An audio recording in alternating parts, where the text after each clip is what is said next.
നമസ്കാരം. മിത സ്റ്റോറി ടൈമിലേക്ക് സ്വാഗതം. നോവലിസ്റ്റ് നിമ്ന വിജയുടെ ഏറ്റവും പ്രിയപ്പെട്ട നിന്നോട് എന്ന നോവലിലെ അടുത്ത 2 പാർട്ടുകൾ കേൾക്കാം. First part. മിഴി പറഞ്ഞതിനും 10 മിനിറ്റ് മുൻപേ ശരൺ സ്ഥലത്തെത്തി. കോളേജ് ഗേറ്റിൽ നിന്നും മാറി കുറച്ചകലെയായി ബൈക്ക് നിർത്തി അവൾക്ക് വേണ്ടി കാത്തുനിന്നു. അല്പസമയത്തിന് ശേഷം പപ്പയോടൊപ്പം ജീപ്പിൽ അവൾ കോളേജിന് മുൻപിലിറങ്ങി അകത്തേക്ക് നടന്നു. പപ്പ തിരിച്ചു പോയതും സമയം പാഴാക്കാതെ അവൾ അവനെ വിളിച്ചു. എവിടെയുണ്ടെന്ന് തിരക്കി ഓടിക്കിതച്ചുകൊണ്ട് ബൈക്കിൽ കയറി. നീ എന്തു പറഞ്ഞിട്ടാ വീട്ടിൽ നിന്നിറങ്ങിയത്? ഇന്ന് കോളേജിൽ നിന്ന് ഒരു വൺ ഡേ ടൂർ പോകുന്നുണ്ട്, അതും പറഞ്ഞു ചാടി. പക്ഷെ കുഴപ്പമില്ല, ആരും ഒന്നും അറിയാൻ പോകുന്നില്ല. ടൂർ കഴിഞ്ഞ് ബസ് ഇവിടെ എത്തുന്നതിന് മുൻപേ നമുക്കും തിരിച്ചെത്താം. ഞാൻ എൻ്റെ ഫ്രണ്ട്സിനോടെല്ലാം പറഞ്ഞേൽപ്പിച്ചിട്ടുണ്ട്. എന്തെങ്കിലും പ്രശ്നമുണ്ടായാൽ അവർ മാനേജ് ചെയ്തോളും. അപ്പോൾ പ്രശ്നങ്ങളുണ്ടാവുമെന്ന് ഉറപ്പാണല്ലേ? ഞാനിപ്പോൾ എങ്ങോട്ടാ വണ്ടി എടുക്കേണ്ടത്? രാവിലെ കോഴിക്കോട് കടപ്പുറത്ത് പോയി നല്ല സുലൈമാനി കുടിച്ചിട്ടുണ്ടോ? ഇല്ലെങ്കിൽ നമുക്ക് വഴി ചോദിച്ച് കോഴിക്കോട് വരെ പോയിട്ട് വരാം. ബെസ്റ്റ്. വഴി പോലും അറിയാതെയാണോ ഈ നട്ടപ്പുലർച്ചയ്ക്ക് എന്നെ വലിച്ചുകൊണ്ട് ഇറങ്ങിത്തിരിച്ചത്? അവൻ ബൈക്ക് സ്റ്റാർട്ട് ചെയ്തു. നിന്നോട് ഞാൻ പണ്ടേ പറഞ്ഞിട്ടില്ലേ, നീ വഴിതെറ്റി വന്നത് എൻ്റെ അടുത്തേക്കാണെങ്കിൽ അത് എപ്പോഴും ശരിയായ വഴിയായിരിക്കുമെന്ന്. നേരെ ഹൈവേ പിടിച്ച് വിട്ടാൽ മതി. പിന്നെ സൈൻ ബോർഡ് പിടിച്ചങ്ങ് പോകാം. എന്തേലും സംശയമുണ്ടെങ്കിൽ വഴിയിൽ കാണുന്ന ആരോടെങ്കിലും ചോദിക്കാം. ചിലപ്പോഴൊക്കെ നമുക്ക് ശരിയെന്ന് തോന്നുന്ന വഴിയിൽ സഞ്ചരിക്കുന്നതിനേക്കാൾ നല്ലത് അനുഭവങ്ങളിൽ നിന്നും അപരിചിതർ പറയുന്ന വഴി തിരഞ്ഞെടുക്കുന്നതാവും. അവൾ കാറ്റിൽ പറന്നുകൊണ്ടിരുന്ന മുടി ഒതുക്കി കെട്ടിവെച്ചു. അവൻ്റെ ഷോൾഡറിൽ മുഖം വെച്ച് മുന്നോട്ട് നോക്കി. ഒട്ടുമിക്ക സ്ട്രീറ്റ് ലൈറ്റുകളും വർക്ക് ചെയ്യാതിരുന്നതിനാൽ ബൈക്കിൻ്റെ ഹെഡ്ലൈറ്റിൽ നിന്നുള്ള വെളിച്ചത്തിൽ മാത്രമേ മുന്നോട്ട് കാണാൻ കഴിയുന്നുണ്ടായുള്ളൂ. ഹെൽമെറ്റിൻ്റെ ഗ്ലാസ് പൊക്കി വെച്ചപ്പോൾ മുഖത്തേക്കടിച്ച തണുത്ത കാറ്റിൽ അവൻ ചെറുതായി വിറച്ചു. എൻ്റെ ചേട്ടൻ്റെ കണ്ണിൽ ഞാനിപ്പോൾ വലിയ ചെയിൻ സ്മോക്കറാണ്, അറിയോ?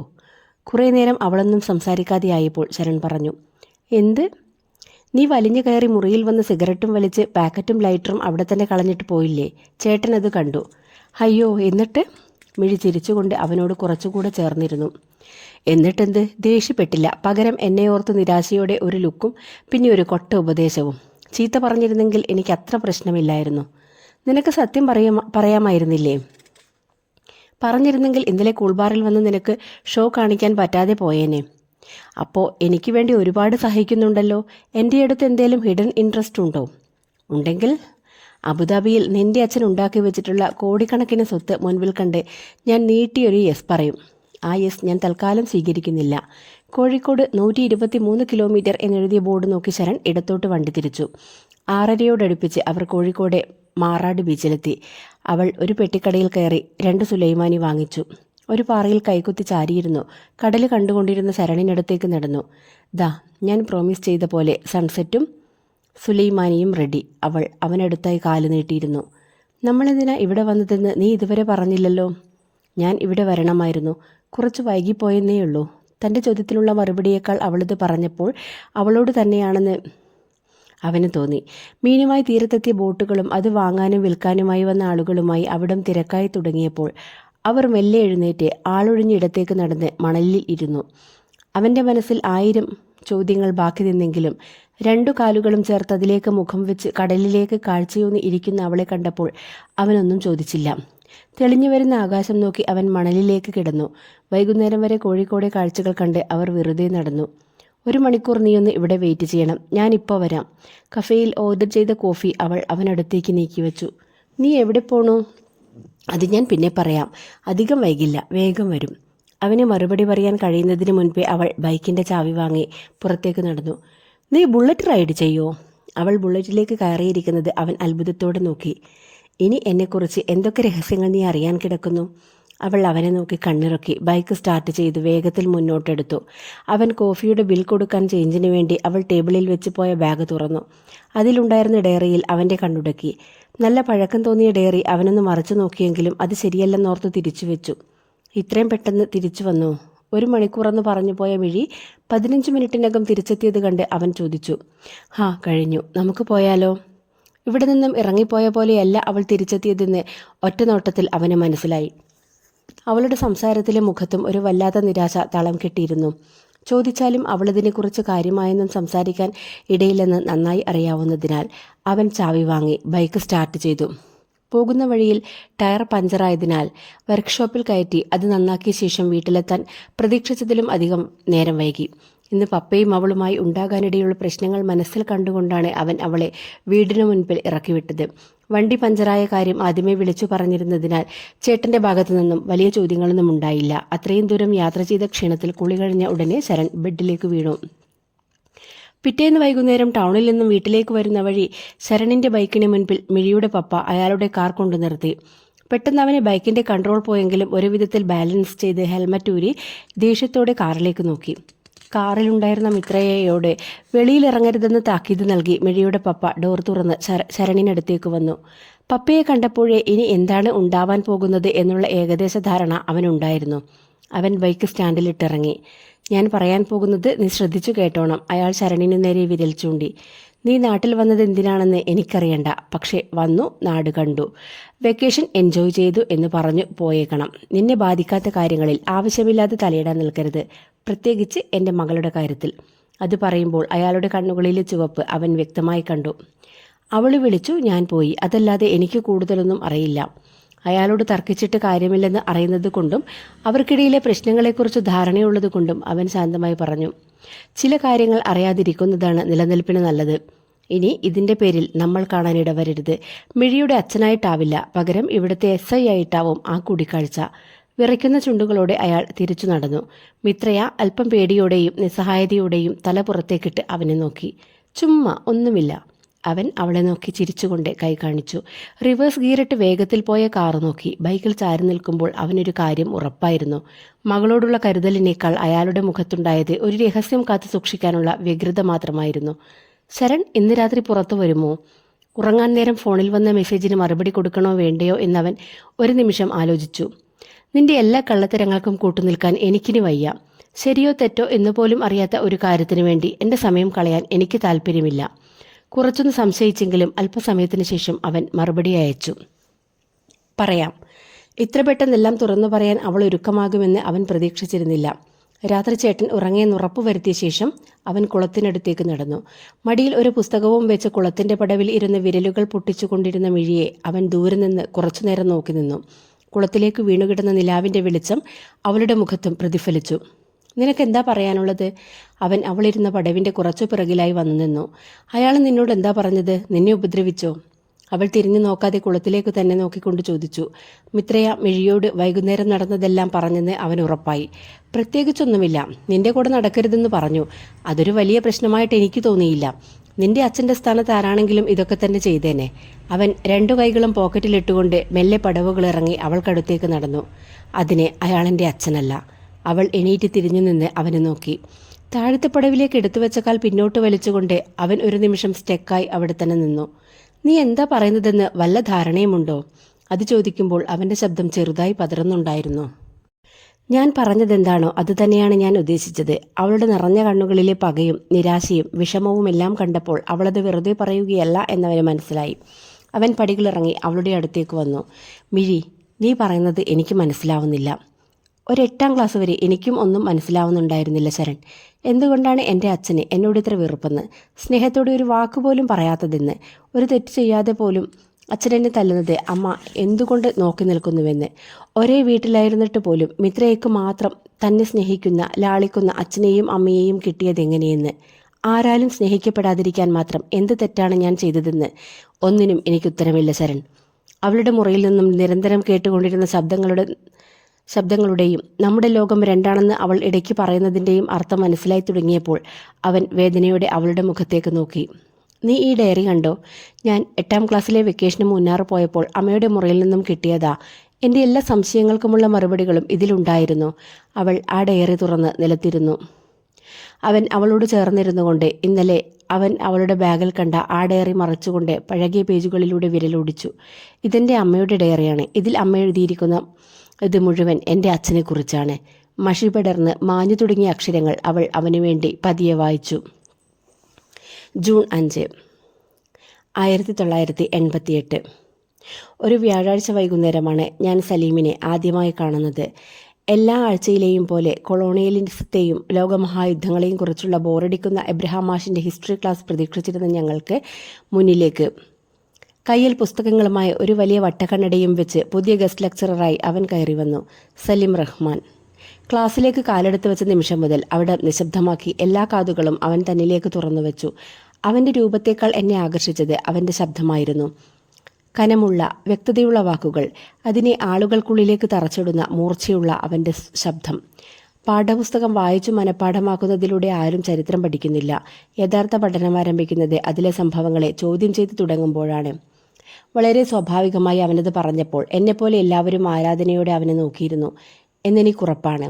ജീവിതത്തിൽ ആദ്യമായി അന്ന് രാത്രി ടേബിൾ ലൈറ്റ് പോലും അണയ്ക്കാൻ മറന്ന് ഞാൻ ഹിസ്റ്ററി പുസ്തകത്തിൽ തലവെച്ചുറങ്ങി. വരാനിരിക്കുന്ന ഹിസ്റ്ററി ക്ലാസുകൾ ഇനി എൻ്റെ ഉറക്കം കെടുത്തുമെന്ന് അന്നെനിക്കറിവുണ്ടായിരുന്നില്ല. ജൂൺ 18, 1988. ഇന്നാദ്യമായി ക്ലാസ്സിൽ എഴുന്നേറ്റ് നിന്ന് ഞാൻ ഒരു ചോദ്യം ചോദിച്ചു. ഇത്രയും കാലം എനിക്ക് ആ ധൈര്യമുണ്ടായിരുന്നില്ല. മറ്റുള്ളവരുടെ നോട്ടം എന്നിലേക്ക് പതിയുന്നത് എന്നും ഞാൻ പേടിച്ചിരുന്നു. ചരിത്രം എപ്പോഴും സത്യത്തെ മൂടിവെക്കാനുള്ള മറയാവാറുണ്ടെന്ന് അവൻ പറഞ്ഞപ്പോൾ എനിക്കത് ചോദിക്കാതിരിക്കാനായില്ല. ചരിത്രത്തിലല്ലെങ്കിൽ പിന്നെ എവിടെയാണ് സത്യം അന്വേഷിക്കേണ്ടത്? ഇരയാക്കപ്പെട്ട മനുഷ്യരിൽ. ബോർഡിൽ എന്തോ എഴുതാൻ തുടങ്ങിയ സലിം കൗതുകത്തോടെ എന്നെ തിരിഞ്ഞു നോക്കിക്കൊണ്ട് പറഞ്ഞു. വൈകുന്നേരം കോളേജ് വിട്ട് സ്റ്റാഫ് റൂമിൽ നിന്ന് പുറത്തേക്കിറങ്ങിയ സലീം എതിരെ വന്ന എന്നെ കണ്ട് ഒരു നിമിഷം നിന്നു. പാർവതിയല്ലേ? അതെ. ഒരുപാട് ചോദ്യങ്ങളുണ്ടല്ലോ കയ്യിൽ. അതിനെന്ത് മറുപടി പറയണമെന്നറിയാതെ ഞാൻ ആദ്യമൊന്ന് പതറി. കൃത്യമായ മറുപടി ലഭിക്കും എന്നുറപ്പുള്ളെടുത്ത് അത് ചോദിക്കുന്നതിൽ തെറ്റില്ലല്ലോ. ഇല്ല, പാർവതിക്ക് ഇനിയും ചോദിക്കാം. അന്നാദ്യമായി ഞാൻ അവനെ ചിരിച്ചു കണ്ടു. ക്ലാസ്സിലെ തമാശകൾക്ക് മറുപടിയായി മീശയ്ക്കുള്ളിൽ ഒളിപ്പിക്കുന്ന വെറും ചിരിയല്ല, ജീവനുള്ള ചിരി. ഞാനിതുവരെ കണ്ടതിൽ വെച്ച് ഏറ്റവും ഭംഗിയുള്ള ചിരി. ജൂലൈ 2, 1988. എന്നു മുതലാണ് ഞാൻ അയാളെ സ്നേഹിച്ചു തുടങ്ങിയതെന്ന് എനിക്കറിയില്ല. അയാളുടെ ക്ലാസ്സുകൾക്ക് വേണ്ടി കാത്തിരുന്നു തുടങ്ങിയത്, വിറക്കുന്ന പനിയിലും ഹോസ്റ്റലിൽ നിന്നും കഷ്ടപ്പെട്ട് കോളേജിലേക്ക് നടന്നു തുടങ്ങിയത്, ഓരോ ആവശ്യങ്ങൾ പറഞ്ഞ് സ്റ്റാഫ് റൂമിൽ വെറുതെ കയറിയിറങ്ങി തുടങ്ങിയത്, ചോദിക്കാൻ 1000 സംശയങ്ങളുണ്ടായത്. ഇതൊന്നും എന്നു മുതലാണെന്ന് സത്യമായും എനിക്ക് തന്നെ നിശ്ചയമില്ല. സലിം ക്ലാസ്സുകളിൽ എന്തു പറയുന്നു എന്നതിനേക്കാളേറെ എങ്ങനെ പറയുന്നു എന്നതായിരുന്നു മനസ്സിൽ പതിഞ്ഞത്. എന്നു മുതലാണ് സലീമിൻ്റെ കണ്ണുകൾ ക്ലാസ്സിൽ എന്നെ തേടാൻ തുടങ്ങിയതെന്ന് ചോദിച്ചാൽ അവനും അതിനുത്തരമുണ്ടാവില്ല. ആദ്യമൊക്കെ ക്ലാസ്സിൽ ഒരു കഥ പറഞ്ഞു പാർവതിക്ക് എന്തു തോന്നുന്നു എന്ന സ്വാഭാവികമായ ചോദ്യങ്ങൾ മാത്രമായിരുന്നു. പിന്നെ വായിച്ചു തീർത്ത് ഇഷ്ടപ്പെട്ട പുസ്തകങ്ങൾ പരസ്പരം കൈമാറി തുടങ്ങി. ഒരു ദിവസം ഹോസ്റ്റലിന് വെളിയിലുള്ള ചായക്കടയിൽ വെച്ച് ഞാൻ സലീമിനെ കണ്ടു. എന്താണ് എപ്പോഴും കട്ടൻ കുടിക്കുന്നത്? സലീം പാതി കുടിച്ചു തീർന്ന എൻ്റെ ഗ്ലാസ്സിലേക്ക് നോക്കി. ഞാൻ കട്ടൻ ചായയാണ് കുടിക്കുന്നതെന്ന് എങ്ങനെ അറിയാം? ചില ആളുകളുടെ ഇഷ്ടങ്ങളും അനിഷ്ടങ്ങളും അറിഞ്ഞിരിക്കുന്നത് നല്ലതല്ലേ? സലിം ചിരിച്ചുകൊണ്ട് കസേര നീക്കി എഴുന്നേറ്റ് നടന്നു. ആ മറുപടിയിൽ അയാൾക്ക് എന്നോടുള്ള ഇഷ്ടത്തെക്കുറിച്ചുള്ള എൻ്റെ എല്ലാ സംശയങ്ങൾക്കുള്ള മറുപടിയും ഉണ്ടായിരുന്നു. ഒരാളുടെ ഇഷ്ടങ്ങളെയും അനിഷ്ടങ്ങളെയും കുറിച്ചറിയാൻ മറ്റൊരാൾക്ക് സമയം മാറ്റിവെക്കാൻ കഴിയണമെങ്കിൽ അതിനെ പ്രണയമെന്നല്ലാതെ വേറെന്ത് പേരിട്ടാണ് വിളിക്കേണ്ടത്? ജൂലൈ 10, 1988. വളരെ അവിചാരിതമായേ കോളേജിന് പുറത്ത് സലീമിനെ കണ്ടുമുട്ടാറുള്ളൂ. ഒരു വെള്ളിയാഴ്ച ഉച്ചയ്ക്ക് മറന്നുവെച്ച പുസ്തകമെടുക്കാൻ ഹോസ്റ്റലിലേക്ക് നടക്കുമ്പോൾ നിസ്കാരം കഴിഞ്ഞ് പള്ളിയിൽ നിന്നിറങ്ങി വന്ന സലീമിനെ കണ്ടു. തലയിൽ അപ്പോഴും മുറുക്കി കെട്ടിയ വെള്ള ടവലുണ്ടായിരുന്നു. അവനെ നോക്കി മുന്നോട്ട് നടക്കുമ്പോൾ അറിയാതെ കാലുകളുടെ വേഗത കുറഞ്ഞു. പാർവതി. നോട്ടം പിൻവലിക്കാൻ കഴിയുന്നതിന് മുൻപേ സലീം എന്നെ കണ്ടു കഴിഞ്ഞിരുന്നു. എല്ലാ വെള്ളിയാഴ്ചയും മുടങ്ങാതെ നിസ്കരിക്കാറുണ്ടോ? സലീം അടുത്തു വന്നപ്പോൾ ഞാൻ ചോദിച്ചു. മുടക്കിയതായിട്ട് ഓർമ്മയിലില്ല. സലിം ടവൽ അഴിച്ചു മടക്കി പോക്കറ്റിൽ വെച്ച് മുടി നേരെയാക്കി. പ്രാർത്ഥിക്കുന്ന കാര്യങ്ങളൊക്കെ നടക്കാറുണ്ടോ? ആവശ്യങ്ങൾ നടത്തിത്തരാനായി ഞാൻ ഇതുവരെ പ്രാർത്ഥിച്ചിട്ടില്ല. എനിക്കത് ജീവിതത്തോടുള്ള ഒരു സമരസപ്പെടൽ മാത്രമാണ്. സലിം പറഞ്ഞത് എനിക്ക് മനസ്സിലായില്ലെന്ന് എൻ്റെ മുഖം ചുളിച്ചുള്ള നോട്ടത്തിൽ നിന്ന് അവന് വ്യക്തമായി. നമ്മൾ മനുഷ്യർ എഴുതി വച്ച മതഗ്രന്ഥങ്ങൾക്കും നിയമങ്ങൾക്കും അതീതമാണ് ദൈവം. ദൈവത്തിൽ വിശ്വസിക്കാൻ ഒരു നിയമവും പിന്തുടരേണ്ടതില്ല, ഒന്നിനെയും ഭയക്കേണ്ടതുമില്ല. വിശ്വാസം അടിച്ചേൽപ്പിക്കുന്ന ഒന്നിൽ നിന്നും ഒരു തിരഞ്ഞെടുപ്പായി മാറുമ്പോൾ അതിന് കുറച്ചുകൂടി അർത്ഥവും വ്യക്തതയും ഉണ്ടാവും. പള്ളിയിൽ പോയി തലകുമ്പിട്ട് നിസ്കരിക്കുന്നത് എനിക്ക് കിട്ടിയ സൗഭാഗ്യങ്ങളെക്കുറിച്ച് എന്നെ തന്നെ ഓർമ്മിപ്പിക്കാനാണ്. ഈ ഭൂമിയിൽ ജനിച്ചു വീണതിന്, ശ്വസിക്കാൻ കഴിയുന്നതിന്, കാണാനും കേൾക്കാനും തൊടാനും കഴിയുന്നതിന് ഇംഗ്ലീഷിൽ എക്സ്പ്രസിംഗ് മൈ ഗ്രാറ്റിറ്റ്യൂഡ് എന്ന് പറയും. ഒരു ദൈവത്തിലും വിശ്വസിക്കാൻ ആഗ്രഹമില്ലാത്തവരുണ്ടാവില്ലേ? വിശ്വാസമില്ലാത്തവരായി ആരും ഉണ്ടാവില്ല. സ്നേഹത്തിൽ, സംഗീതത്തിൽ, പുസ്തകങ്ങളിൽ, കലയിൽ, ദയയിൽ, ചുറ്റുമുള്ള മനുഷ്യരിൽ, അങ്ങനെ എന്തില്ലെങ്കിലും വിശ്വസിക്കാതെ ആർക്കും ജീവിക്കാൻ കഴിയില്ല. പള്ളിയിൽ നിന്ന് ഇറങ്ങി വന്ന വിദ്യാർത്ഥികൾ സലിമിന് ചുറ്റും കൂടി സംസാരം തുടങ്ങിയപ്പോൾ ഞാൻ പതിയെ അവിടെ നിന്നും പിന്മാറി. ഉച്ചയ്ക്ക് ശേഷമുള്ള ഹിസ്റ്ററി പീരീഡ് വീണ്ടും മതത്തിലേക്കും രാഷ്ട്രീയത്തിലേക്കും വഴുതി മാറിയപ്പോൾ പിടിച്ചു നിർത്താൻ ശ്രമിച്ചിട്ടും കഴിയാതെ പോയ ഒരു ചോദ്യവുമായി ഞാൻ എഴുന്നേറ്റു. ചരിത്രം പരിശോധിക്കുമ്പോൾ ഇന്ത്യയിലെ പല യുദ്ധങ്ങൾക്കും കാരണം ജാതിയും മതവുമാണെന്നാണല്ലോ കാണാൻ കഴിയുന്നത്. അതിലെത്രമാത്രം സത്യമുണ്ട്? പഴയകാല ഇന്ത്യയുടെ ചരിത്രമെഴുതിയവരിൽ പലരും ബ്രിട്ടീഷുകാരായിരുന്നു. സൂര്യൻ അസ്തമിക്കാത്ത സാമ്രാജ്യം കെട്ടിപ്പടുക്കുക എന്ന ലക്ഷ്യത്തോടെ അധിനിവേശം നടത്തിയിരുന്ന ബ്രിട്ടീഷ് സാമ്രാജ്യത്തിന്റെ ചരിത്രകാരന്മാർക്ക് അവർ അടിമകളാക്കി വെച്ചിരുന്ന രാജ്യങ്ങളുടെ ആഭ്യന്തര പ്രശ്നങ്ങൾ കൊണ്ടാണ് ആ രാജ്യങ്ങൾ ശിഥിലമായതെന്ന് എഴുതി വയ്ക്കുന്നതാണല്ലോ സൗകര്യം. മേശയിൽ ഇരുന്നിരുന്ന സലീം അവിടെ നിന്നിറങ്ങി ഞങ്ങൾക്കിടയിലേക്ക് നടന്നു. ഒരു മതവും യുദ്ധം ചെയ്യാൻ ആഹ്വാനം ചെയ്യുന്നില്ല. പക്ഷേ മതത്തിന്റെ പേരിൽ ആളുകളെ ഭിന്നിപ്പിക്കാനും മുതലെടുക്കാനും എല്ലായ്പ്പോഴും അധികാരവർഗങ്ങൾക്ക് സാധിച്ചിട്ടുണ്ട്. അവരുടെ കയ്യിലെ ചട്ടുകങ്ങളായി മതങ്ങൾ പലപ്പോഴും മാറിയിട്ടുണ്ട്. ചരിത്രം ആ കലാപങ്ങളെ മാത്രമേ ഓർത്തു വയ്ക്കുന്നുള്ളൂ. അതിന് തിരികൊളുത്തിയ കൈകൾ ആരുടേതാണെന്ന് മനഃപൂർവ്വം മറന്നു കളയുന്നു. അത് പറയുമ്പോൾ സലീമിന്റെ ശബ്ദത്തിലുണ്ടായ മാറ്റവും വാക്കുകളുടെ മൂർച്ചയും എനിക്കൊരിക്കലും മറക്കാൻ കഴിയില്ല. ഒരു കനൽ അവൻ്റെ ഉള്ളിലും അണയാതെ കിടക്കുന്നുണ്ടെന്ന് എനിക്കുറപ്പായിരുന്നു. ജൂലൈ 23, 1988. പലതും കണ്ടില്ലെന്ന് നടിച്ചാൽ മതിയായിരുന്നു. വൈകുന്നേരങ്ങളിൽ ഒരുപാട് വൈകിയും പത്രക്കടലാസുകൾ അരിച്ചുപെറുക്കി സലീം കണ്ടെത്താൻ ശ്രമിച്ച സത്യത്തെ വെള്ളിയാഴ്ച പള്ളി നിസ്കാരം കഴിഞ്ഞ് പുറത്തിറങ്ങുന്ന സലീമിനെ കാത്തിരുന്ന പരിചിതമല്ലാത്ത ചില മുഖങ്ങളെ സംസാരിച്ചു കൊണ്ടിരിക്കെ ഒരു നോട്ടം മാത്രം ബാക്കിയാക്കി ബൈക്കിൽ വരുന്ന മുഖം പോലും വ്യക്തമല്ലാത്ത മനുഷ്യർക്കൊപ്പം ഇരുട്ടിലേക്ക് മറയുന്ന സലീമിനെ ഒരു മുന്നറിയിപ്പുമില്ലാതെ ദിവസങ്ങളോളം എവിടേക്കാണ് അപ്രത്യക്ഷമാകുന്നതെന്ന എൻ്റെ ആദികളെ ഇതെല്ലാം കണ്ടില്ലെന്ന് നടിക്കാൻ ഞാൻ ഒരുപാട് ശ്രമിച്ചിട്ടുണ്ട്. പക്ഷേ എനിക്കതിന് കഴിഞ്ഞില്ല. പാർക്കിലെ പുൽത്തകടിയിലിരുന്ന് പുസ്തകം വായിച്ചുകൊണ്ടിരുന്ന സലീമിനോട് ഇന്ന് ഞാനത് ചോദിച്ചു. എവിടേക്കാണ് ഇടയ്ക്കൊക്കെ ഒളിച്ചോടുന്നത്? പോകാൻ പാടില്ലാത്ത ഇടങ്ങളിലേക്ക്. പിന്നെന്തിനാണ് പോകുന്നത്? ഇപ്പോൾ ഞാൻ പോയില്ലെങ്കിൽ എന്നെപ്പോലെ പലർക്കും ഭാവിയിൽ ചെന്ന് കയറാൻ ഒരിടമില്ലാതെയാവും. നിന്നെപ്പോലുള്ള ആളുകളോ? വരാനിരിക്കുന്ന വലിയ വിപത്തുകളെ തടഞ്ഞു നിർത്താൻ കഴിയുമെന്ന് വിശ്വസിക്കുന്നവർ. സലീം മറ്റൊരു ചോദ്യത്തിന് ഇടം നൽകാതെ പുല്ലിലേക്ക് കിടന്ന പുസ്തകം മുഖത്തേക്ക് നിവർത്തിവെച്ച് കണ്ണുകളടച്ചു. പറഞ്ഞതെല്ലാം മനസ്സിലാക്കണമെന്ന് എനിക്ക് ആഗ്രഹമുണ്ടായിരുന്നു. പക്ഷേ ആ ഉത്തരങ്ങളൊക്കെ എൻ്റെ അറിവിനും അപ്പുറമായിരുന്നു. ജനുവരി 3, 1989. സ്പെഷ്യൽ ക്ലാസ് കഴിഞ്ഞ് പുറത്തിറങ്ങിയപ്പോൾ ആകാശം കാർമേഘം കൊണ്ട് മൂടിക്കെട്ടിയിരുന്നു. മഴ ചാറി തുടങ്ങിയപ്പോൾ ഞാൻ കുടയുമായി സലീമിനെ അന്വേഷിച്ചിറങ്ങി. ലാബിന് പിറകിലുള്ള വരാന്തയിലിട്ട ബെഞ്ചിൽ മഴച്ചാറ്റിലേറ്റിരുന്ന് എന്തോ കുത്തിക്കുറച്ചു കൊണ്ടിരുന്ന സലീമിനെ കുറച്ചുനേരം ഞാൻ ദൂരെ നിന്നും നോക്കി നിന്നു. നോക്കി മതിയായെങ്കിൽ വന്നിവിടെ ഇരിക്കേ. പുസ്തകത്തിൽ നിന്നും കണ്ണെടുക്കാതെ സലീം പതിഞ്ഞ ശബ്ദത്തിൽ പറഞ്ഞു. നോക്കി മതിയാവുന്നില്ലെങ്കിൽ എന്ത് ചെയ്യാനാണ്? ഞാൻ ചമ്മിയ മുഖം മറച്ചു വയ്ക്കാൻ ശ്രമിച്ചു. നനഞ്ഞ കുട ഭിത്തിയിൽ ചാരി വെച്ച് സലീമിനടുത്തിരുന്നു. മറ്റുള്ളവർക്ക് കാണാൻ കഴിയാത്ത എന്താണ് പാർവതി എന്നിൽ കാണുന്നത്? ശാന്തമായ കടലിനും കത്തിയെരിയുന്ന മലയ്ക്കും ഇടയിലൂടെയുള്ള നൂൽപ്പാലത്തിലൂടെ ഇന്നേവരെ കണ്ടിട്ടില്ലാത്ത ലക്ഷ്യസ്ഥാനവും നോക്കി നടക്കുന്ന ഒരാൾ. ഒന്ന് കാലിടറി വീണാൽ എല്ലാം നഷ്ടപ്പെടുമെന്നുറപ്പുണ്ടായിട്ടും മുന്നോട്ട് നടക്കാൻ തീരുമാനിച്ച ഒരാൾ. എന്നാൽ പാർവതി കണ്ടത് ശരിയല്ല. അവൻ പുസ്തകം മടക്കി വെച്ച് വലതു കൈകൊണ്ട് എൻ്റെ മുഖം പിടിച്ചുയർത്തി. ഞാൻ എന്നേ വീണ് കഴിഞ്ഞതാണ് നിന്നിലേക്ക്. അത് പറയുമ്പോൾ അവൻ്റെയും എൻ്റെയും നിശ്വാസങ്ങൾക്ക് വേഗത കൂടിയത് രണ്ടുപേരും ഒരുപോലെ അറിഞ്ഞു. മാർച്ച് 13, 1989. സലീം എൻ്റെ തണുത്ത കൈകളെ ചേർത്ത് പിടിച്ചപ്പോൾ അതിനെ ഇത്രയും കാലം മനസ്സിൽ കൊണ്ടു നടന്ന പ്രണയത്തിൻ്റെ ഇളം ചൂടുണ്ടായിരുന്നു. പാർവതി വിധിയിൽ വിശ്വസിക്കുന്നുണ്ടോ? അവൻ എൻ്റെ വലം കൈ 2 കൈകൾ കൊണ്ടും കോർത്തു പിടിച്ചു. ഇല്ല, ഞാൻ വിശ്വസിക്കുന്നത് തിരഞ്ഞെടുപ്പുകളിലാണ്. എന്നാൽ പാർവതിക്ക് എന്നെ തിരഞ്ഞെടുത്തൂടെ? ആ ചോദ്യത്തിന് വാക്കുകൾ കൊണ്ടല്ല, പിന്നീട് ഒരുമിച്ച് പങ്കിട്ട നിമിഷങ്ങൾ കൊണ്ടാണ് ഞാൻ മറുപടി നൽകിയത്. കോളേജ് ഇലക്ഷൻ്റെ ബഹളങ്ങൾ ഒഴിഞ്ഞ ഒരു രാത്രി, ഒരുപാട് കഥകൾ മൗനമായി ഞങ്ങൾക്ക് കൂട്ടിരുന്ന ലൈബ്രറിയിൽ വെച്ച് രാഷ്ട്രീയത്തെയും സാഹിത്യത്തെയും കുറിച്ചുള്ള അവൻ്റെ സംസാരങ്ങളെ ഒരു ചുംബനം കൊണ്ട് നിശബ്ദമാക്കി ഞാൻ അവനെ പൂർണ്ണമായും സ്വീകരിച്ചു. മെയ് 8, 1989. 3 മാസങ്ങൾക്ക് 3 ദിവസങ്ങളുടെ ദൈർഘ്യം പോലും തോന്നിയില്ല. പരസ്പരം പൂർണ്ണമായും അറിഞ്ഞ 3 മാസങ്ങൾ. നീണ്ടുമെലിഞ്ഞ അവൻ്റെ കൈവിരലുകൾ എന്നിലുടനീളം പടർന്ന ദിവസങ്ങൾ. നോട്ടങ്ങൾക്കും ചിരികൾക്കുമപ്പുറം പ്രണയം അതിൻ്റെ എല്ലാ ഭാവങ്ങളെയും പൂർണ്ണതയിലെത്തിച്ച ദിവസങ്ങൾ. പക്ഷെ ഞാൻ പ്രതീക്ഷിക്കാത്ത ചിലതുകൂടെ അതിനിൽ അവശേഷിപ്പിച്ചിരുന്നു. സലീം മുറിയിലെ ജനൽ തുറന്നിട്ട് എന്നെ നോക്കി. മുഖത്തെ കടിച്ച വെളിച്ചം ഞാൻ സാരിയുടെ മുന്താണി കൊണ്ട് മറച്ചു ബെഡിൽ എഴുന്നേറ്റിരുന്നു. സലീം, ഞാൻ പതിഞ്ഞ ശബ്ദത്തിൽ വിളിച്ചു. കുറച്ചുനേരം ഞാനൊന്നും പറയുന്നില്ലെന്ന് കണ്ടപ്പോൾ അവൻ തലയിണ മടിയിൽ വെച്ച് എൻ്റെ അടുത്ത് വന്നിരുന്നു. ഞാൻ പ്രഗ്നൻ്റ് ആണ്. വലിയ മുഖവുരകളില്ലാതെ അതേ ശബ്ദത്തിൽ ഞാൻ പറഞ്ഞു. അത് പറയുമ്പോൾ അവൻ്റെ മുഖത്തുണ്ടാവുന്ന ഭാവം എന്തെന്നറിയാൻ ഞാൻ ആകാംക്ഷയോടെ നോക്കി. പക്ഷെ ഒന്നും ഉണ്ടായില്ല. എപ്പോഴത്തെയും പോലെ മുഖത്ത് ജീവനുള്ള ഒരു ചിരി. നമ്മൾ പ്രഗ്നൻ്റ് ആണെന്നാണോ? അവൻ സാരിക്കുള്ളിലൂടെ എൻ്റെ വയറ്റിൽ ഉമ്മ വെച്ചു. ആശ്വാസത്തോടെ, അതിനേക്കാളേറെ സ്നേഹത്തോടെ ഞാൻ അവനെ നോക്കി. ശരി, ഞാൻ വീട്ടിൽ വരാം, സംസാരിക്കാം. കോഴ്സ് കഴിയാൻ കുറച്ചു മാസങ്ങൾ കൂടിയല്ലേ ഉള്ളൂ. അത് കഴിഞ്ഞ് കല്യാണം നടത്താം. ഇത്രയൊക്കെ ആയ സ്ഥിതിക്ക് അതിന് സമ്മതിക്കുകയല്ലാതെ അവർക്ക് വേറെ വഴിയില്ലല്ലോ. നിനക്കവരെക്കുറിച്ച് ഒന്നും അറിയില്ല. എനിക്കവരെ അറിയണ്ട, നിന്നെ അറിയാലോ, നമ്മളെ അറിയാലോ, അതുമതി. ഒരു പ്രശ്നവും നീ ഒറ്റയ്ക്ക് നേരിടേണ്ടി വരില്ല, പോരെ? ഉള്ളിലുള്ള ജീവനെ സന്തോഷത്തോടെ സ്വീകരിക്കാൻ എനിക്കത് മതിയായിരുന്നു.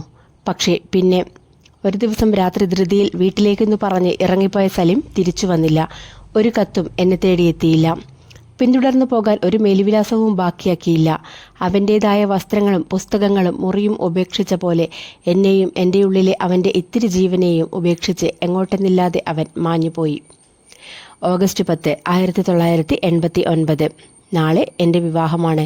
ഒരുപക്ഷെ മനസാക്ഷി തൊട്ടെഴുതുന്ന അവസാന അക്ഷരങ്ങൾ ഇതാവാം. നാളെ സൂര്യനുദിക്കുമ്പോൾ എന്നെ തിരഞ്ഞെടുക്കാത്ത ഒരാളുടെ സ്വന്തമായി ഞാൻ മാറിയിരിക്കും. ഞാൻ എൻ്റെ കുടുംബത്തോടുള്ള കടം വീട്ടേണ്ടത് ഇഷ്ടമില്ലാത്ത ഈ ജീവിതം ജീവിച്ചുകൊണ്ടാണ്. സ്നേഹത്തിന് ലോകത്തെ മുഴുവൻ എതിർത്തു തോൽപ്പിക്കാനുള്ള ശക്തിയുണ്ടാവുമെന്ന് ഞാൻ വിശ്വസിച്ചു. അതുപോലെ അവനെയും. ആ പേരെഴുതുമ്പോൾ പോലും കൈവിറയ്ക്കുന്നു. അവൻ്റെ ഓർമ്മകളിൽ അവൻ എവിടെയെന്ന ആശങ്കയിൽ മനസ്നീറുന്ന അവസാന ദിവസം ഇതാവണം എന്നാണ് പ്രാർത്ഥന. ഈ ഭൂമിയിൽ എവിടെയെങ്കിലും തിരിച്ചു വരാൻ കഴിയാതെ അകപ്പെട്ടു കാണുമോ? ഉണ്ടെങ്കിൽ എന്നെക്കുറിച്ച്, അവൻ ബാക്കിയാക്കിയ ജീവനെക്കുറിച്ച് ആലോചിക്കുന്നുണ്ടാവുമോ? കോളേജിൽ നിന്ന് സലിം ഒരിക്കലും തിരിച്ചു വീട്ടിലെത്തിയിട്ടില്ല എന്ന അവൻ്റെ ഉപ്പയുടെ വാക്കുകൾ സത്യമാണെങ്കിൽ യാത്ര പറഞ്ഞ് അവൻ ഇറങ്ങിപ്പോയത് എൻ്റെ കണ്ണുകൾക്ക് കാണാൻ കഴിയാത്ത ഏത് ലോകത്തേക്കാണ്? അതോ എല്ലാം എൻ്റെ തോന്നലായിരുന്നോ? അങ്ങനെയെങ്കിൽ ജനിക്കുന്നതിന് മുൻപേ ഉപേക്ഷിക്കപ്പെട്ട ഈ ജീവനും ഒരു തോന്നലാവേണ്ടതല്ലേ? പ്രണയമെന്ന പാപത്തിൻ്റെ ശിക്ഷയാണ് ഞാൻ പേർന്നതെന്നാണ് അമ്മ പറഞ്ഞത്. കുടുംബത്തിൻ്റെ മാനം കാക്കാൻ സത്യൻ സ്വമേധയാ മുന്നോട്ട് വന്നു. എന്നോടോ കുടുംബത്തോടോ ഉള്ള സ്നേഹം കൊണ്ടല്ല, എൻ്റെ പേരിൽ പകർത്തി എഴുതാനിരിക്കുന്ന ആധാരങ്ങളുടെ വലിപ്പമാണ് അവനെ ഇതിന് പ്രേരിപ്പിച്ചതെന്ന് എനിക്കറിയാം. ചേട്ടനെപ്പോലെ മാത്രം കരുതിയിരുന്ന ഒരാൾക്ക് മുന്നിൽ തലകുനിച്ച് കൊടുക്കേണ്ടി വരുമെന്ന് ഒരിക്കലും കരുതിയിരുന്നില്ല. അമ്മ പറഞ്ഞത് ശരിയാണ്. പ്രണയമെന്ന പാപത്തിൻ്റെ ശിക്ഷയാണ് ഇനി മുന്നോട്ടുള്ള എൻ്റെ ജീവിതം. സ്വന്തം തീരുമാനങ്ങളിലൂടെ, ഇഷ്ടങ്ങളിലൂടെ ജീവിക്കാമെന്ന് കരുതിയ ഒരു പൊട്ടി പെൺകുട്ടി അവളുടെ സ്വപ്നങ്ങളെയും ഓർമ്മകളെയുമെല്ലാം ഇന്നലകളിൽ ഉപേക്ഷിച്ചു കീഴടങ്ങിയിരിക്കുന്നു. അടുത്ത പാട്ട്. നിറഞ്ഞ കണ്ണുകളോടെ മിഴി അവസാന പേജും വായിച്ചു തീർത്തപ്പോൾ അതെല്ലാം ഉൾക്കൊള്ളാൻ അവനല്പം സമയമെടുത്തു. അപ്പോൾ കോഴിക്കോട് പോയത് അച്ഛനെ അന്വേഷിച്ചാണോ? കഴിഞ്ഞ കുറേ വർഷങ്ങളായി ഞാൻ അച്ഛനെ തിരയുകയായിരുന്നു. എല്ലാവരും വിശ്വസിക്കുന്നത് പോലെ ഞാൻ അമ്മയുടെ വയറ്റിൽ ഉണ്ടെന്നറിഞ്ഞിട്ടും ഒരു വാക്കുപോലും പറയാതെ അമ്മയെ വഞ്ചിച്ചു കടന്നു കളഞ്ഞ ഒരാളാണ് അമ്മ ഈ ഡയറിയിൽ എഴുതിയ എൻ്റെ അച്ഛനെന്ന് ഞാൻ വിശ്വസിക്കുന്നില്ല. ഒരുപാട് കാലത്തെ അന്വേഷണത്തിനൊടുവിലാണ് അച്ഛൻ ജനിച്ചു വളർന്ന കോഴിക്കോട്ടെ മാറാടുള്ള അച്ഛൻ്റെ സുഹൃത്തിനെ കാണാൻ ഞാൻ ഇന്നലെ പോയത്. അയാൾക്ക് എല്ലാം അറിയാം എന്നെനിക്കുറപ്പുണ്ട്. അച്ഛൻ്റെ പേർ പറഞ്ഞപ്പോൾ അയാളുടെ മുഖത്തുണ്ടായ ഭയം ഞാൻ കണ്ടതാണ്. പക്ഷെ ഒന്നും പറയാതെ അയാൾ ഒഴിഞ്ഞുമാറി. അല്ലെങ്കിലും ഇന്നലകളെ തുടച്ചു നീക്കാൻ എളുപ്പമാണല്ലോ. നീ സലീമിൻ്റെ മകളാണെന്ന് പറഞ്ഞില്ലേ? സലീം എന്ന ഒരാൾ ജീവിച്ചതിന് ഒരു തെളിവും അവശേഷിക്കുന്നില്ല എന്ന് പറയുന്നവരോട് അയാളുടെ മകളാണെന്ന് ഞാൻ എങ്ങനെ പറയാനാണ്? അവൻ അവളെ കണ്ണെടുക്കാതെ നോക്കി. ഒന്നിനെയും ഭയക്കാത്ത, എല്ലാ പ്രശ്നങ്ങളെയും ചിരിച്ചു തള്ളുന്ന, തന്നെ വേദനിപ്പിക്കാൻ ആരെയും അനുവദിക്കാത്ത മിഴിയെ അവൻ പലപ്പോഴും അത്ഭുതത്തോടെ നോക്കിയിട്ടുണ്ട്. പക്ഷെ ഇന്ന് അവൻ്റെ മുന്നിൽ നിൽക്കുന്നത് മറ്റാരോ ആണെന്നവന് തോന്നി. പകയും പ്രതികാരവും ഒന്നുമായിരുന്നില്ല ആ കണ്ണുകളിൽ നിറഞ്ഞു നിന്നത്. നിസ്സഹായത മാത്രമായിരുന്നു. സ്നേഹിക്കപ്പെടാൻ മാത്രം കൊതിച്ച ഒരു പെൺകുട്ടി, പക്ഷെ അത് ചോദിച്ചു വാങ്ങാൻ ഒരിടവും സ്വന്തമായിട്ടില്ലാത്തവൾ. ഒരു തണുത്ത കാറ്റ് അവർക്ക് ചുറ്റും വീശി. അവളുടെ കണ്ണിൽ നിന്നും വീണ കണ്ണുനീർ ഡയറിയിലെ മങ്ങിയ അക്ഷരങ്ങളെ നനച്ചു. എന്തെന്നറിയാത്ത ഒരു വേദന അവൻ്റെ തൊണ്ടയിൽ കുരുങ്ങി നിന്നു. അവൻ അവളെക്കുറിച്ച് മനസ്സിലാക്കിയതെല്ലാം തെറ്റായിരുന്നു. ഒരിക്കലും കണ്ണു നിറഞ്ഞു കാണാത്തതിനാൽ അവൾക്ക് വേദനയില്ലെന്ന് കരുതി. തനിയെ എല്ലാ ഭാരങ്ങളും പേറുന്നതിനാൽ അവൾക്കതിനുള്ള ശക്തിയുണ്ടാവുമെന്ന് തോന്നി. പക്ഷേ അവൾ എല്ലാത്തിനെയും ഭയന്നിരുന്നു. അത് മറയ്ക്കാൻ, സ്നേഹമില്ലാതെയും കരുതലില്ലാതെയും തനിക്ക് ജീവിക്കാൻ കഴിയുമെന്ന് സ്വയം വിശ്വസിപ്പിക്കാൻ അവൾ നടത്തിയ പോരാട്ടങ്ങൾ മാത്രമായിരുന്നു ഇത്രയും കാലത്തെ ജീവിതം. അവൾ തേടുന്നത് അവളുടെ അച്ഛനെ മാത്രമല്ല, ഇത്രയും കാലം അവൾക്ക് നിഷേധിക്കപ്പെട്ട സ്നേഹം കൂടിയാണ്. ഡയറിക്ക് മുകളിൽ വെച്ച അവളുടെ കയ്യിൽ അവൻ പതിയെ പിടിച്ചു. മിഴി, ഐ ആം സോറി. നീ എന്തിനാ സോറി പറയുന്നത്? ഇന്നലകൾ നിനക്ക് നൽകിയ വേദനകൾക്ക്, അതിനോടൊറ്റയ്ക്ക് പൊരുതേണ്ടി വന്നതിന്. അവൾ കണ്ണു തുടച്ച് ചിരിക്കാൻ ശ്രമിച്ചു. അവളുടെ അനുവാദത്തിന് കാത്തു നിൽക്കാതെ അവൻ അവളെ നെഞ്ചോട് ചേർത്ത് നിർത്തി. ഇത്രയും കാലം അനുഭവിക്കാത്ത എന്തോ ഒരു വേദന അവൻ്റെ ഹൃദയത്തെ കൊളുത്തി വലിച്ചു. പക്ഷെ ആ വേദനയിലും ചിരിക്കാൻ കഴിയുന്നത് എന്തുകൊണ്ടെന്ന് മാത്രം അവന് മനസ്സിലായില്ല. പക്ഷെ ഒരു കാര്യം അവന് ഉറപ്പുണ്ടായിരുന്നു. ഇനിയുള്ള യാത്ര അവളുടെ ഇന്നലകളെ തേടി മാത്രമുള്ളതല്ല, മറിച്ച് അവരുടെ നാളെയിലേക്ക് കൂടിയാണ്. രാവിലെ വല്യമ്മയും വരുണുമായുള്ള സംസാരം കേട്ടാണ് ശരൺ ഉറക്കമുണർന്നത്. കണ്ണു തിരുമി എഴുന്നേറ്റ് അവനോട് ഗുഡ് മോർണിംഗ് പറഞ്ഞു വല്യമ്മ ചായക്കപ്പ് മേശയിൽ വെച്ച് താഴേക്ക് പോയി. ഉറക്കമെല്ലാം കഴിഞ്ഞില്ലേ? ഇനി പറ, ഇന്നലെ രാത്രി എവിടെയായിരുന്നു? വരുൺ ചായക്കപ്പ് അവൻ്റെ കയ്യിൽ കൊടുത്ത് ഒരു വിസ്താരത്തിനു റെഡിയായി ടേബിളിലേക്ക് ചാരി നിന്നു. രാത്രിയോ? എവിടെ പോകാൻ? ഒട്ടും പ്രതീക്ഷിക്കാത്ത ആ ചോദ്യത്തിന് മറുപടി തയ്യാറാക്കി വയ്ക്കാതിരുന്നതിനാൽ അവൻ വലിയ ശ്രദ്ധ കൊടുക്കാതെ മുഖം തിരിച്ചു. വെറുതെ കള്ളം പറഞ്ഞ് ബുദ്ധിമുട്ടണ്ട. ഇന്നലെ രാത്രി ഈ വാതിൽ തുറക്കുന്നതും അടയുന്നതും എല്ലാം ഞാൻ കണ്ടതാ. തൊട്ടടുത്ത് കിടക്കുന്ന ഒരാൾ അവിടെയില്ലെന്ന് മനസ്സിലാക്കാൻ കഴിയാത്തത്രയും ബോധക്കുറവൊന്നും എനിക്കില്ല. നിനക്കുറക്കത്തിൽ നടക്കുന്ന ശീലമൊന്നുമില്ലല്ലോ. പറ, രാത്രി എവിടേക്കാ മുങ്ങിയത്? ശരി ശരി, സമ്മതിച്ചു. ഞാൻ പുറത്തുപോയി. പോയത് മിഴിയുടെ കൂടെയല്ലേ? അതെ. കൂൾബാറിൽ വെച്ച് കണ്ടപ്പോഴേ എനിക്ക് തോന്നിയിരുന്നു എന്തോ ചുറ്റിക്കളിയുണ്ടെന്ന്. എന്താ നിങ്ങൾ തമ്മിലുള്ള ബിസിനസ്? രാത്രിയിലെ ഈ സാഹസികത അത്ര നല്ല പരിപാടിയല്ലല്ലോ. ഒളിച്ചോടാൻ വല്ല പ്ലാനുമുണ്ടെങ്കിൽ പറഞ്ഞേക്കണം. നീ കുടുംബത്തിൽ നിന്ന് ഔദ്യോഗികമായി റിസൈൻ ചെയ്യുന്ന കാര്യം മുൻകൂട്ടി അച്ഛനോടും അമ്മയോടും പറയാലോ. ചേട്ടൻ കാട് കയറി എങ്ങോട്ടാ പോകുന്നത്? അങ്ങനെയൊന്നുമില്ല, വെറുതെ സംസാരിച്ചിരുന്നു, അത്രയേ ഉള്ളൂ. സംസാരിക്കാൻ വേണ്ടി ഇത്രയും റിസ്ക് എടുത്ത് രാത്രി ഇറങ്ങിപ്പോയെന്ന കഥ എന്നോട് പറഞ്ഞത് പറഞ്ഞു. വേറെ എവിടെയും പോയി വിളമ്പണ്ട. ചേട്ടൻ കരുതുന്ന പോലെ ഒന്നുമില്ല. എല്ലാം പെട്ടെന്ന് അങ്ങനെ പറയാനും പറ്റില്ല. കുറച്ചുകൂടെ സമയം താ, ഞാൻ എല്ലാം പറയാം. ഓ, അപ്പോൾ പറയാൻ മാത്രം എന്തോ ഉണ്ട്. വരുൺ ചിരിച്ചുകൊണ്ട് കസേര നീക്കിയിരുന്നു. ഈ ക്രോസ് വിസ്താരം അവസാനിപ്പിക്കാൻ ഞാൻ എന്താണ് ചെയ്യേണ്ടത്? ശരൺ തൊഴുതുകൊണ്ട് ചോദിച്ചു. ശരി, ഞാനായിട്ടൊന്നും ചോദിക്കുന്നില്ല. പക്ഷെ നാട്ടിൽ രാത്രി ഇങ്ങനെ കറങ്ങി നടക്കുന്നത് സേഫാണോ? കുഴപ്പമൊന്നുമില്ലാതെ ഞാൻ നോക്കിക്കോളാം. എന്നാൽ ഒരു കാര്യം ചെയ്യാം, നിങ്ങൾ രണ്ടുപേരും രാത്രി ഇങ്ങനെ പുറത്തുപോയി കഷ്ടപ്പെടണ്ട.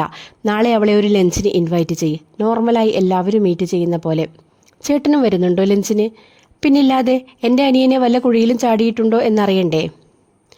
No comments. അവൻ വരുണിൻ്റെ മുഖത്ത് നോക്കാതെ പുതപ്പ് മടക്കി വയ്ക്കുന്നതിനിടെ പറഞ്ഞു. നാട്ടിൽ എനിക്കും കുറച്ച് പരിചയക്കാർ ഉണ്ടാവട്ടെ. ശരി, ഞാൻ ചോദിക്കാം. ശരൺ ടവലുമായി ബാത്റൂമിലേക്ക് നടന്നു. അവൾ യെസ് പറഞ്ഞാൽ എൻ്റെ ഐഡിയ ആയിരുന്നുവെന്നും നോ പറഞ്ഞാൽ നിൻ്റേതാണെന്നും പറഞ്ഞാൽ മതി. ഡീൽ. ശരൺ ഷവർ തുറക്കുന്ന മുൻപേ വിളിച്ചു പറഞ്ഞു. ടൗണിൽ നിന്നും കുറച്ചു മാറിയുള്ള കഫേ ആയിരുന്നുവെങ്കിലും അവിടെ തിരക്കിന് കുറവൊന്നും ഉണ്ടായിരുന്നില്ല. കുറച്ചു സമയം വെയിറ്റ് ചെയ്തെങ്കിലും കായലിലേക്ക് തുറക്കുന്ന വിൻഡോയ്ക്കരികിലായിട്ടിരുന്ന ടേബിളിൽ തന്നെ അവർക്ക് സീറ്റ് കിട്ടി. നീ വരുമെന്ന് ഞാൻ കരുതിയില്ല. ബാഗ് നിലത്ത് വെച്ച് മെനു കാർഡ് നോക്കിക്കൊണ്ടിരുന്ന മിഴിയെ ശരൺ ആദ്യമായി കാണുന്ന പോലെ നോക്കി. നിനക്കെന്നെ മിസ് ചെയ്യുമെന്ന് എനിക്കറിയാം. അപ്പോൾ എങ്ങനെയാണ് വരാതിരിക്കുന്നത്? അവൾ ശരണിനെ നോക്കി കണ്ണിറുക്കി. അതെന്താ നീ ഞാൻ വരില്ലെന്ന് കരുതിയത്? പപ്പയുടെ കണ്ണുവെട്ടി ചിറങ്ങി വരുന്നത് അത്ര എളുപ്പമല്ലല്ലോ. അതിന് പപ്പ ഇവിടെയില്ല, ഡൽഹിയിൽ പോയി. ഒഫീഷ്യൽ മീറ്റിങ്ങോ ട്രെയിനിങ്ങോ അങ്ങനെ എന്തോ പറയുന്നത് കേട്ടു. ഇനി ഒരാഴ്ച കഴിയും തിരിച്ചെത്താൻ. അതുവരെ ഞാൻ ഫ്രീ ബേർഡാണ്. ഇത്രയും ബുദ്ധിമുട്ടി കിട്ടുന്ന ആ ഫ്രീഡം വെച്ച് താൻ ആദ്യം വന്നത് ഞങ്ങളുടെ കൂടെ ലഞ്ച് കഴിക്കാനാണോ? ഞാൻ വിചാരിച്ചതിനേക്കാൾ ഡള്ളാണല്ലോ നിന്റെ ജീവിതം. വരുൺ അവളെ കളിയാക്കിക്കൊണ്ട് ചോദിച്ചു. അങ്ങനെയൊന്നുമില്ല. ഇന്ന് പുറത്തു പോകാൻ ഇഷ്ടംപോലെ ഓപ്ഷൻസ് എനിക്കുണ്ടായിരുന്നു. പക്ഷേ എന്നിട്ടും ഞാൻ നിങ്ങളെ രണ്ടുപേരെയും ചൂസ് ചെയ്തു. നീ നിന്റെ നിലവാരം ഉയർത്തേണ്ട സമയം അതിക്രമിച്ചിരിക്കുന്നു. എന്താ കഴിക്കാൻ പറയേണ്ടത്? വരുൺ മെനുവിലൂടെ കണ്ണോടിച്ചു. ഒരുപാട് നേരത്തെ ഡിസ്കഷന് ഒടുവിൽ രണ്ടുപേരും ഒരു തീരുമാനത്തിലെത്തി. ഫുഡ് ഓർഡർ ചെയ്ത ശേഷം വീണ്ടും സംസാരം തുടങ്ങി. ശരൺ അതിലൊന്നും ഇടപെടാതെ മിഴിയെ കണ്ണെടുക്കാതെ നോക്കിയിരുന്നു. എല്ലാ വേദനകളെയും തമാശകളിൽ ഒളിപ്പിച്ച് ചുറ്റുമെല്ലാം ഓക്കെയാണെന്ന പോലെ എങ്ങനെയാണ് അവൾക്ക് പെരുമാറാൻ കഴിയുന്നതെന്ന് അവന് മനസ്സിലായില്ല. പക്ഷെ ഒരു 5 മിനിറ്റ് അവളുടെ കൂടെ ഇരിക്കുമ്പോൾ നമ്മൾ അറിയാതെ തന്നെ അവളുടെ ചിരികളുടെ ഭാഗമാകും.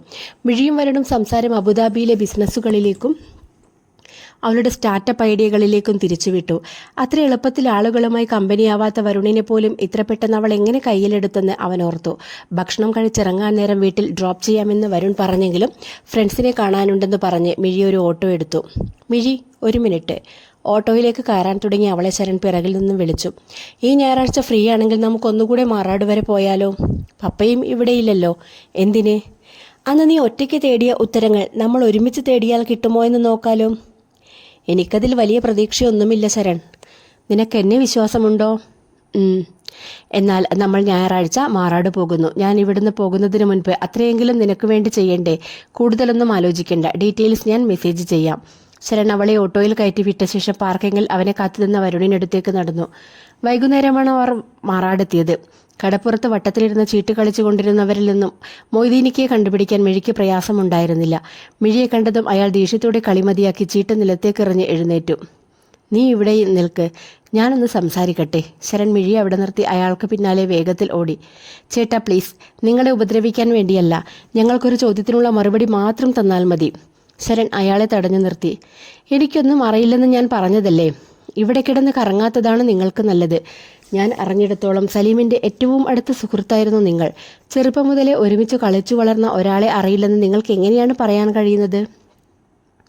ഞാനില്ലെങ്കിൽ അനാഥമായി പോകുന്ന ഒരു കുടുംബമുണ്ട് എനിക്ക്. വർഷം ഇത്ര കഴിഞ്ഞില്ലേ, ഞങ്ങൾ എങ്ങനെയെങ്കിലും പിഴച്ചു പോയിക്കോട്ടെ. സ്വന്തം അച്ഛൻ്റെ മുഖം ഒരിക്കൽ പോലും കണ്ടിട്ടില്ലാത്ത, വർഷങ്ങളായി അച്ഛൻ എന്താണ് സംഭവിച്ചതെന്ന് അറിയാൻ നാട് മുഴുവൻ അലയുന്ന ആ പെൺകുട്ടിയോടും നിങ്ങൾക്കൊന്നും പറയാനില്ലേ? നിങ്ങൾക്ക് കാത്തിരിക്കാൻ ഒരു കുടുംബമുണ്ട്. അവൾക്കതിൻ്റെ അർത്ഥം എന്താണെന്ന് പോലും അറിയില്ല. എന്നോട് നിങ്ങളൊന്നും പറയണ്ട. പക്ഷെ നിങ്ങൾ ഒരുപാട് സ്നേഹിച്ചിരുന്ന സലീമിൻ്റെ മകളോട് മറുപടി പറഞ്ഞേ തീരൂ. കുറച്ചകലിൽ നിന്ന് പ്രതീക്ഷയുടെ മിഴി അവരെ നോക്കി. സലീമിൻ്റെ മകളോ? അത് പറഞ്ഞപ്പോൾ ഇക്കയുടെ മുഖത്തുണ്ടായ ഞെട്ടൽ ശരൺ വ്യക്തമായി കണ്ടു. കോളേജ് കാലത്ത് മിഴിയുടെ അമ്മയെ സലീം കണ്ടുമുട്ടിയതിനെക്കുറിച്ചും അവരുടെ പ്രണയത്തെക്കുറിച്ചും അത് ബാക്കിയാക്കിയ മിഴിയുടെ ജീവിതത്തെക്കുറിച്ചും ശരൺ പറഞ്ഞു തീർന്നപ്പോൾ തലയിൽ കൈവച്ച് കരഞ്ഞുകൊണ്ട് ഇക്ക പൂഴിയിലേക്കിരുന്നു. ശരൺ മിഴിയെ കൈകാട്ടി അടുത്തു വിളിച്ചു. സലീമിൻ്റെ മകൾ. അയാൾ അവളുടെ മുടിയിലൂടെ വിരലോടിച്ചു. ഇക്കയോട് മോള് ക്ഷമിക്കണം, എനിക്കിതൊന്നും അറിയില്ലായിരുന്നു. ഇക്ക ഒരച്ഛൻ്റെ വാത്സല്യത്തോടെ മിഴിയെ ചേർത്തു പിടിച്ചു. അവരാരും പറയുന്നത് സത്യമല്ല. സലീമിന് ആരെയും ചതിക്കാൻ കഴിയില്ല. ഈ കര കണ്ടതിൽ വെച്ച് ഏറ്റവും നല്ല മനുഷ്യനായിരുന്നു അവൻ. പുറമെ ചിരിച്ച് ഉള്ളിൽ ചതിയൊളിപ്പിക്കുന്ന ആളുകൾക്കിടയിൽ നല്ലവനായിരിക്കുക എന്നത് സ്വയം ചിതയൊരുക്കുന്നതിന് തുല്യമാണ്. പക്ഷെ അവസാന നിമിഷം വരെ അവനത് തിരിച്ചറിഞ്ഞിരുന്നില്ല. ആരോടും പറയാതെ അച്ഛൻ കോളേജിൽ നിന്നും ഇടയ്ക്ക് ഇറങ്ങിപ്പോകാറുള്ളത് എങ്ങോട്ടായിരുന്നു? അച്ഛനെ കാണാൻ വരാറുണ്ടായിരുന്ന പേരില്ലാത്ത മുഖമില്ലാത്ത അവരൊക്കെ ആരായിരുന്നു? മിഴി ഒരു കൈമണലിലേക്ക് ഊന്നിയിരുന്നു കൊണ്ട് ഇക്കയുടെ മറുപടിക്ക് വേണ്ടി കാതോർത്തു. 2002-ലും 2003-ലുമായി ഇവിടെ നടന്ന കലാപങ്ങളെക്കുറിച്ച് നിങ്ങളെല്ലാവരും കേട്ടിട്ടുണ്ടാവും. പക്ഷേ അതിനൊക്കെ ഒരുപാട് മുൻപ് 80-കളിൽ ഏതു നിമിഷവും കത്താൻ പാകത്തിന് അതിൻ്റെ കനലുകൾ ഇവിടെ വിതയ്ക്കപ്പെട്ടിരുന്നു. അരയന്മാരുടെയും മുസ്ലിങ്ങളുടെയും വലിയ കൂട്ടം അന്നും ഇവിടെയുണ്ടായിരുന്നു. അരയന്മാർ മീൻ പിടിക്കാൻ കൊണ്ടുപോകുന്ന പല ബോട്ടുകളുടെയും ഉടമകൾ പ്രമാണിമാരായിരുന്ന മുസ്ലിങ്ങളായിരുന്നു. പ്രത്യക്ഷത്തിൽ അവർക്കിടയിൽ പ്രശ്നങ്ങൾ ഒന്നും ഉണ്ടായിരുന്നില്ല. പഞ്ചായത്ത് ഇലക്ഷൻ 1 മാസം മുൻപ് രാത്രി സലീമിന്റെ ഉപ്പയുടെ ഉടമസ്ഥതയിലുണ്ടായിരുന്ന ബോട്ടിനെ ആരോ തീ കൊളുത്തി. വാടക കൂട്ടിവേണമെന്നാവശ്യപ്പെട്ട് സലീമിന്റെ ഉപ്പയും അരയന്മാരുമായി ചെറിയ വാക്കുതർക്കങ്ങൾ നടക്കുന്നുണ്ടായിരുന്നു. പക്ഷേ ഈ സംഭവത്തോടെ 2 കൂട്ടരും ചേരിതിരിഞ്ഞ് തമ്മിലടിക്കാൻ തുടങ്ങി. ബോട്ടിന് തീയിട്ടത് അരയന്മാരാണെന്ന് ഒരു കൂട്ടരും, എന്നാൽ അത് തങ്ങളുടെ തലയിൽ കെട്ടിവയ്ക്കാൻ അവർ തന്നെ ചെയ്തതാണെന്ന് അരയന്മാരും വാദിച്ചു. 2 കൂട്ടരെയും അനുനയിപ്പിക്കാൻ ഏറ്റവും കൂടുതൽ പരിശ്രമിച്ചത് സലീമായിരുന്നു. സ്വന്തം പക്ഷത്തു നിൽക്കാൻ ഉപ്പ ഒരുപാട് നിർബന്ധിച്ചെങ്കിലും അവൻ അതിന് കൂട്ടാക്കിയില്ല. ഒരുപാട് ദിവസത്തെ ശ്രമങ്ങൾക്കൊടുവിൽ അത് മധ്യസ്ഥം പറഞ്ഞ് തീർപ്പാക്കി. പക്ഷെ അധികം വൈകാതെ തന്നെ പള്ളിപ്പെരുന്നാളിൻ്റെ അന്ന് കവലയിൽ വെച്ച് ചെറിയ എന്തോ കാര്യത്തിൻ്റെ പേരിൽ വീണ്ടും ഏറ്റുമുട്ടലുണ്ടായി. 2 ഭാഗത്തും പരിക്കുകളുണ്ടായി. അന്ന് സലീമും അവിടെയുണ്ടായിരുന്നു. പ്രശ്നം തുടങ്ങി വെച്ചത് ഈ നാട്ടുകാരല്ലെന്ന് അവൻ ആണയിട്ട് പറഞ്ഞു.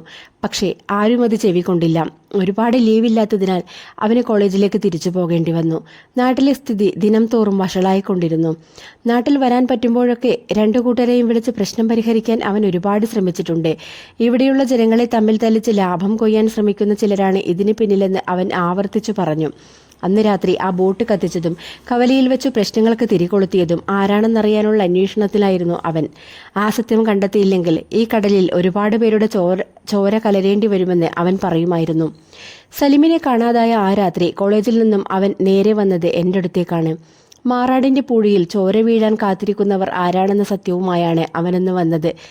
ഞാൻ ഒരുപാട് ചോദിച്ചിട്ടും അവൻ ഒന്നും പറഞ്ഞില്ല. ഒരു കാര്യം കൂടി ഉറപ്പുവരുത്തിയ ശേഷം 2 കൂട്ടരെയും വിളിച്ച് ഈ പ്രശ്നങ്ങൾ അവസാനിപ്പിക്കാമെന്ന് അവന് ഉറപ്പുണ്ടായിരുന്നു. 2 ദിവസം കഴിഞ്ഞാൽ എൻ്റെ പെങ്ങളുടെ നിക്കാഹായിരുന്നതിനാൽ രാത്രിയിലും പുരയിൽ പണിക്കാരുണ്ടായിരുന്നു. ആരെയോ കാണാനുണ്ടെന്ന് പറഞ്ഞിറങ്ങിയപ്പോൾ കൂടെ വരാമെന്ന് ഞാൻ പറഞ്ഞതാ. പക്ഷേ അവൻ കേട്ടില്ല. മടക്കമില്ലാത്തൊരു യാത്രയിലേക്കാണ് അവൻ ഇറങ്ങിപ്പോകുന്നതെന്ന് അന്നെനിക്കറിയില്ലായിരുന്നു. അതിനുശേഷം ഒരാളും അവനെ കണ്ടിട്ടില്ല. മരിച്ചെന്നു കരുതി അടക്കാൻ വേണ്ടി ഒരു ബോഡി പോലും കണ്ടുകിട്ടിയില്ല. അത് പറഞ്ഞപ്പോൾ ഇക്കയുടെ ശബ്ദമിടറി. മുണ്ടിൻ്റെ അറ്റം കൊണ്ട് കണ്ണു തുടച്ച് ഇക്ക എഴുന്നേറ്റ് കടലിനടുത്തേക്ക് നടന്നു. പോലീസ് അതൊരു മിസ്സിംഗ് കേസാക്കി അന്വേഷണം അവസാനിപ്പിച്ചു. പക്ഷെ എനിക്കുറപ്പാ അവനെ അവർ തീർത്തു കളഞ്ഞതാ. ആരെ? മിഴി ഉറക്കെ ചോദിച്ചു. നിന്റെ അമ്മ പറഞ്ഞ പോലെ പേരില്ലാത്തവർ, മുഖമില്ലാത്തവർ. ആ തവണത്തെ പഞ്ചായത്ത് ഇലക്ഷന്റെ ഫലം വന്നപ്പോൾ അത്രയും കാലത്തെ മാറാടിന്റെ രാഷ്ട്രീയം മാറ്റിയെഴുതപ്പെട്ടു. മനുഷ്യന്റെ ഉള്ളിലെ വെറുപ്പിനെ അവർ മതവോട്ടുകളാക്കി മാറ്റി. സാധാരണക്കാരന്റെ വിശപ്പിനെ, വിശ്വാസത്തെ, ഭയത്തെ മുതലെടുത്തുകൊണ്ടാണ് എല്ലാ പാർട്ടികളും വളർന്നു വന്നിട്ടുള്ളത്. ഈ കടലിൽ എത്ര കഴുകിയാലും പോവാത്ത അവന്റെ രക്തക്കറ അവരുടെ കൈകളിൽ ഇപ്പോഴും ശേഷിക്കുന്നുണ്ടാവും. മിഴിയുടെ മനസ്സ് വേദന കൊണ്ട് കനം വെച്ചു. അത് കണ്ണീരായി പുറത്തു വരാൻ തുടങ്ങിയപ്പോൾ ശരൺ അവളുടെ കൈ മുറുക്കെ പിടിച്ചു. വരാനിരിക്കുന്ന ഒരു വലിയ വിപത്തിൽ നിന്നും ഈ നാടിനെ രക്ഷിക്കാൻ വേണ്ടിയാണ് അവൻ ജീവൻ വരെ കളഞ്ഞത്. എന്നിട്ടോ അവൻ എന്തു പേടിച്ചു? 2000-ൽ ഇവിടെ അത് തന്നെ സംഭവിച്ചു. രക്ഷിക്കാൻ നമ്മൾ ശ്രമിച്ചത് കൊണ്ട് കാര്യമില്ല. രക്ഷപ്പെടണമെന്ന് ഇരയാക്കപ്പെടുന്നവർക്ക് കൂടെ തോന്നണം. കേട്ടില്ലേ ശരൺ, എനിക്കുറപ്പുണ്ടായിരുന്നു എല്ലാവരും പറയുന്ന പോലെ എൻ്റെ അച്ഛൻ എന്നെ കളഞ്ഞിട്ട് പോയതല്ലെന്ന്. അവൾ പൊട്ടിക്കരഞ്ഞുകൊണ്ട് നിലത്തിരുന്നു. ജീവിച്ചിരുന്നുവെങ്കിൽ ഒരു മകൾക്ക് കൊടുക്കാൻ കഴിയുന്ന മുഴുവൻ സ്നേഹവും നൽകി അവൻ നിന്നെ വളർത്തിയേനെ. ആരുമല്ലായിരുന്നിട്ടും ഈ നാട്ടിലെ ജനങ്ങൾക്ക് വേണ്ടി അവൻ ഇത്രയും ചെയ്തിട്ടുണ്ടെങ്കിൽ സ്വന്തം മകൾക്ക് വേണ്ടി അവൻ ഏതറ്റം വരെയും പോയേനെ. നിനക്ക് അനുഭവിക്കേണ്ടി വന്ന വേദനകൾ എന്താണെന്ന് എനിക്കറിയില്ല. പക്ഷേ നിന്റെ അച്ഛനെ പോലെ എല്ലാത്തിനോടും പൊരുതി മുന്നോട്ട് നടക്കാനുള്ള ശക്തി അള്ളാഹു നിനക്ക് തരും. നീ സലീമിൻ്റെ രക്തമാണ്. അവൻ്റെ ധൈര്യവും സ്നേഹവും നന്മയും നിന്നിൽ എല്ലാ കാലത്തും ഉണ്ടാവും. അങ്ങനെ ഒരു അച്ഛൻ്റെ മകളായി ജനിച്ചതിൽ എല്ലാ കാലവും നിനക്ക് അഭിമാനിക്കാം. കരയിലോ കടലിലോ ആകാശത്തോ എവിടെയോ ഇരുന്ന് അച്ഛൻ നിന്നെ സംരക്ഷിക്കുന്നുണ്ടാവും, നീ പോലും അറിയാതെ. പിടിച്ചു വെക്കാൻ എത്ര ശ്രമിച്ചിട്ടും കഴിയാതെ അവൾ ആ കടൽ തീരത്തിരുന്ന് പൊട്ടിക്കരഞ്ഞു. കരയിലേക്ക് ശാന്തമായി ഒഴുകിവന്ന തിരമാലകൾ അവളെ നനച്ചു. മണലിലേക്ക് വീണ കണ്ണുനീർ കടൽ കഴുകിക്കളഞ്ഞു. എവിടെയോ ഇരുന്ന് അച്ഛൻ അവളെ ചേർത്ത് പിടിക്കുന്ന പോലെ ആ സന്ധ്യയിൽ കടലും കരയും നിശബ്ദമായി അവളുടെ വേദനകൾ ഏറ്റുവാങ്ങി.